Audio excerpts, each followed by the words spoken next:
Bitcoin bouncing back over the last 24 hours, but there is still a lot of negativity in the market, a lot of negative rhetoric. There are rumors and evidence of big holders selling out. I want to break down what it all means to me and where I see things going from here. So without further ado, let's jump in here and take a look at some pricing. So Bitcoin currently trading at a price of $103,000. You can see we are up from the lows by about 4.4% to where we are right now. It's a nice little jump in the context of things, but the market is still pretty negative given the broader context for this, because we are, of course, down something like 14% from the initial bounce that we put in after that massive $19 billion liquidation event, and we're down something like, let's be over 25% from former all-time highs. Here on the Coinbase chart, we are down about 18.33% from those all-time highs, bottoming out at something like 21% from the all-time highs. Overall sentiment in the market is not great. Okay, we're at 24 on the Fear and Greed Index. That was up actually a little bit today from around 20 yesterday, when things were looking really, really upsetting for a lot of market participants.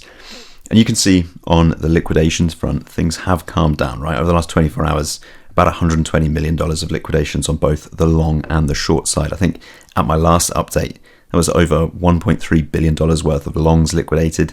And then yesterday, we eliminated another 1.3 billion or so long positions, liquidated, wiped out of the market, forced to sell out of their positions by the exchange. That is what happens when a leverage long position becomes liquidated. And looking at the liquidation heat maps, you can see there is very, very little left on the long side, even on the 30-day here. Now that makes perfect sense, right? Statistically, prices are down. People were longing much higher up, clearly, right? This is the pattern that we're talking about. Retail loves to long the tops, okay? They love to long essentially when they see a green candle or a couple of green candles, and that's why they tend to get wiped out during these slips. But a lot of negative rhetoric around, and there is evidence of some big holders selling. So we can see here that Sequence became the first company holding Bitcoin on a balance sheet, right? That is the first treasury firm to sell holdings, and that was during this sell-off, right? Reported here on Wednesday the 5th, Sequence Communications, a fabless semiconductor company that adopted Bitcoin as a reserve asset,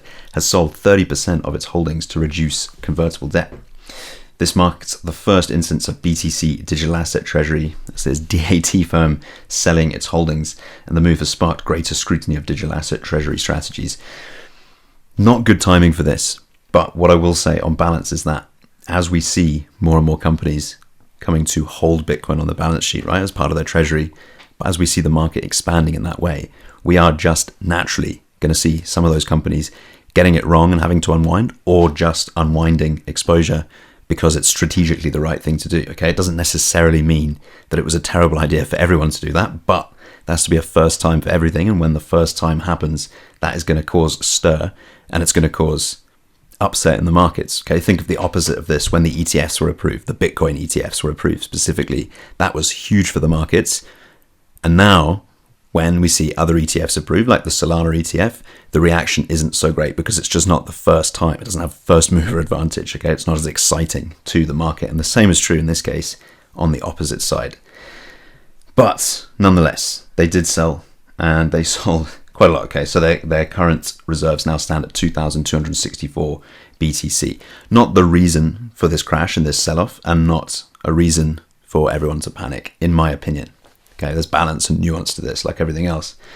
Also looking at some data here, pointing to long-term holders selling out some BTC. Okay, so this is a report by TradingView, and we're talking about data from Bitwise, okay? No, sorry, we're talking about data from CryptoQuant, right? Showing that long-term holders have offloaded 400,000 Bitcoin from about October the 2nd, right? That was during this massive sell-off, to November the 2nd. Let's just map that out on the chart for you. So October the 2nd would have been back here, right? Just before the all-time high. So bear in mind there, okay, again, the timeline of this data is pretty important, because that would have actually pointed towards long-term Bitcoin holders selling essentially what is the top right now, okay? And they have continued selling beyond that. So again, keep in mind the context of this, right? Headlines like this paint a negative picture, but is it really that unusual that some big Bitcoin holders sold some of their portfolio as they saw us approaching the all-time high, what turned out to be the all-time high? Again, as the market expands, as there are more and more people who've been holding Bitcoin for a very long time, so does the likelihood that some of those holders are going to want to eventually cash out some of those positions. It's just logical, okay? The idea for everyone isn't necessarily to just hold Bitcoin all the way to the grave. People are going to take profits, and it's going to happen. Some of those guys won massively. Some of them maybe not so much. Again, it doesn't necessarily mean a certain prediction of the top of the market. It just means some big holders are selling out of their Bitcoin portfolios. And by the way, a lot of those holders were selling out in profit. Smart investors taking profits. So that brings me on to the next piece of data here, right? Information from Sentiment, which kind of contextualizes this very nicely, I think. Most of the market pain may have already been felt, according to blockchain analytics firm Sentiment, which noted that there are currently 209,980 BTC fewer on crypto exchanges compared to 6 months ago. Obviously, in order to sell Bitcoin, you've got to have it on an exchange. Most people who are holding Bitcoin long term, particularly big whales who know what they're doing, aren't holding that on exchanges. So when they come to sell it, they move it to exchanges. And what this is saying is there's actually less Bitcoin on exchanges, i.e. waiting to be sold, than there was 6 months ago, which tends to be a bullish signal, because if the Bitcoin isn't on an exchange until it's moved there, it can't be sold. It's not going anywhere. Okay, this is the article from Sentiment itself, if you want to check it out. Bitcoin's supply encouragingly staying away from exchanges, despite Bitcoin's market value dropping 14% since its all-time high back on October the 6th. An encouraging sign is the fact that BTC is generally staying off exchanges. Overall, when a coin supply is not moving to exchanges, the risk of further sell-offs are limited.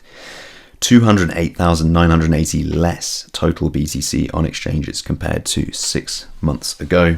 And there is a 1% less total BTC available supply on exchanges. So there it is. Big firms, right? Big firms who hold BTC on their balance sheets have sold for the first time ever. Not great timing. Obviously, it sounds negative, but mark my words, the first time that happens will be the most painful that it's going to be in the future when other firms come to do this, as they naturally will. Okay, it's just to be expected. The more firms that hold Bitcoin on a balance sheet, the more firms are going to inevitably sell them. It's just logical, right? And I've seen also spot reports of particular known whales moving Bitcoin onto exchanges, but bear in mind the overall context and the overall picture from that. The trend is down over the last 6 months at least. Also, bear in mind the longer term timeframes here, okay? On this chart, I've got, first of all, the moon phases written on. You can see that bull moon once again winning. It actually lost last time, but sure enough, the full moon came in and we have bounced something like 4% from the lows. Pretty interesting to watch that play out, but I'm going to delete that for now. Pay attention to this green line. That is the 50-week moving average. And you can see we have bounced or wicked through that for the last once, twice, 3 times back here, all the way to the start of this bull run. Now, contextualizing this sell-off within that time frame, this really doesn't look quite so frightening, considering we have just regained that average again.